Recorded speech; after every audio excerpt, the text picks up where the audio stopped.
Aerobic capacity.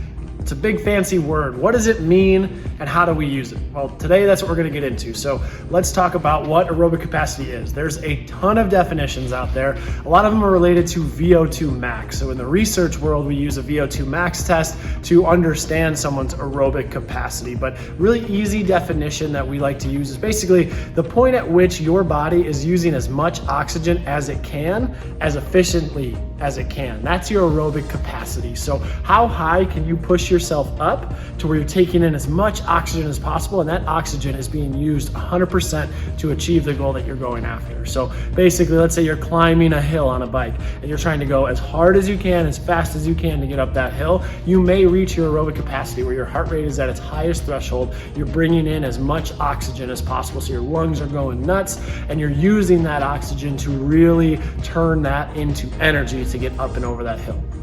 So with a basic understanding of what aerobic capacity is, we're gonna talk about today how we test it. So we have different strength tests that we use here at THP where we get 5 rep maxes. This is more on the other side of things where, again, we're looking aerobically. So how aerobically fit are you? How cardiovascularly fit are you? So we look at a couple different things with our aerobic capacity test, and they all happen on the assault bike. So we're gonna go ahead and take a step over here to our assault bike. And the test that we use to identify aerobic capacity, where we don't need a whole research setup, we can get really close with this test, is the 10-minute assault bike test. So the assault bike, if someone were to hop on, when they start pedaling, it's gonna use arms and legs. Okay, so a normal VO2 max test, the person is running on a treadmill for the most part, and then we slightly incline it and we slightly bring up the speed.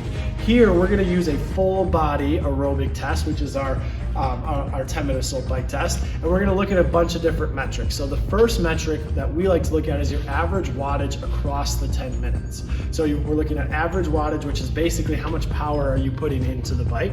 Then we're also gonna look at your maximum heart rate. So how high does your heart rate get within that 10-minute assault bike test? How many calories, so that's a unit of work. So how many calories come out of that 10-minute assault bike test? And then what's your recovery heart rate? So a minute after you hop off the test, when you're going from your maximum heart rate, how low can you bring that down? So those are the metrics we're looking for, and those are the metrics we're going to talk about as we describe what the test is and what you might see as someone taking someone through this test or going through the test yourself. So what happens first and foremost is we need the necessary kind of things to track what we're looking to track. So the good news is the assault bike can track a ton of this. We can get wattage on here, we can get speed, RPM, calories, time, distance, and heart rate. Okay, but speaking of heart rate, anyone who goes on to our 10-minute assault bike test is going to wear one of these. So this is our MyZone. Okay, it's just a heart rate monitor, and what it does is actually up on the screen behind me is we can get a live look at where your heart rate is. So I'm actually wearing one right now, and you can tell on the bottom left, my heart rate's sitting at about 88, 89. It'll probably go up as I continue to look at it. And then we see a percentage. So we're at about 47%. Now this is not set to me, so that's actually probably a little bit too high.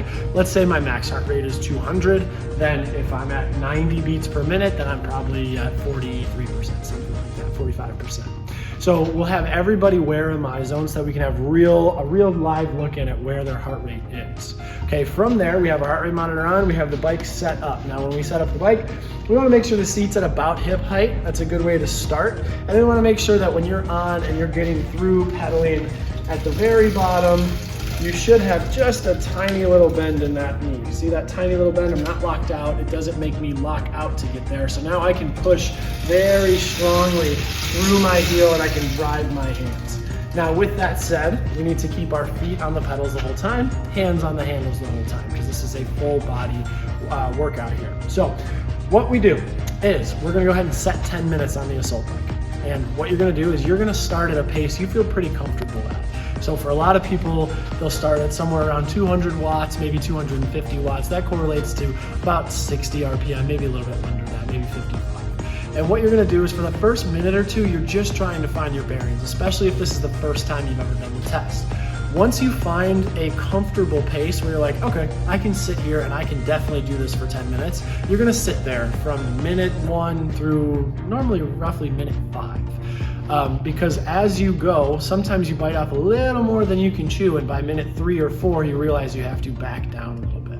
Now, what we would always rather have is someone who stays super consistent on this test and then can add a little extra at the end than someone who goes too hard and then falls off the entire time, because then it's not really a true test. You want to be hitting your max speeds and your highest heart rates right at the end of the test. So you've got your pace, let's say it's 250 watts. You're going to go ahead and stay there for the first minute, 2 minute, 3 minute, maybe 4 or 5 minutes. And then once you get past that halfway mark, you should have a good indication of what you can handle for the next 5 minutes. From there, you're going to try to bump up the intensity every single minute. Okay, so minute 5 to 6, maybe get to 275 watts. Minute 6 to 7, 300 watts. Minute 7 to 8, 325, and so on and so forth. Now, what that'll look like on here is your heart rate should go up to begin in that first 1 to 2 minutes, and then it should level off. And then from there, you should be at about 85% of your max, where you're just cruising along. And then as we add intensity, your heart rate goes higher and higher and higher. And now you're putting more wattage into the bike, which means more work is being done. So your calorie number goes up, excuse me. From there, we need to set how many calories do we want. So let's say at 250 watts, you're averaging 10 calories a minute, which is a good score. You get 100 calories in your 10 minutes, and that's not too bad. But let's say we want to get 120 calories. Then we need to go ahead and up our work to average 12 calories a minute. Now keep in mind, we want to stay pretty consistent here, but if we have 10 calories for the first 3 minutes on average, then we're going to need to probably go up to 13 to 14 calories just to get that number up to an average of 12. So a lot is going on. There's some kind of math that you have to do, but the more you do this test, the easier it will be for you. Now let's talk about results. Let's say I get 10 minutes in, okay, and I finish. What happens now? So we're gonna take your max heart rate. So let's say your max heart rate was at 185. Okay, that's the highest heart rate we saw within your 10-minute test. You're gonna go ahead and we'll write down 185. Now you're gonna hop off the bike and just stand. You can walk around a little bit, but you're just gonna stand, keep this heart rate monitor on, and then we're gonna go ahead and look how far does your heart rate come down. So it was at 185. Now a minute later, maybe it's at 155. Okay, so your recovery is actually pretty decent. You got 30 beats down in only 60 seconds. We'll go ahead and divide those two numbers by each other to get your recovery heart rate threshold. Now, we wanna see you go from 100%, you're at your max heart rate, under 75% is great. So if you're at 200, getting it down to 150 is awesome. That means you can recover really quickly. Now, in the real world, that means something comes while you're out in the wild, right? There's a bear coming at you, right? Your heart rate shoots through the roof, and then you get away from the bear. Now, can your heart rate reset? Okay, that might be a little different with adrenaline pumping through your veins, but that's what we're looking for, is can we go up and down, up and down? Can we recover? The more we can recover, the more aerobically fit we are. So when we're looking at this, we're looking at max number of calories, so the higher the number, the better. Okay, we're looking at the higher wattage, the better. And then we're looking at the max heart rate, the higher the number there, the better. And then we want to look at that recovery heart rate, the lower the percentage, the better, meaning more of a separation between max heart rate and then our recovery heart rate 1 minute later.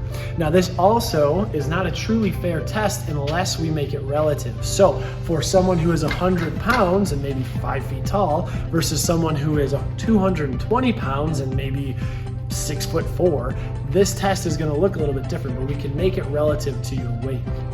So we have different standards for what we're looking for.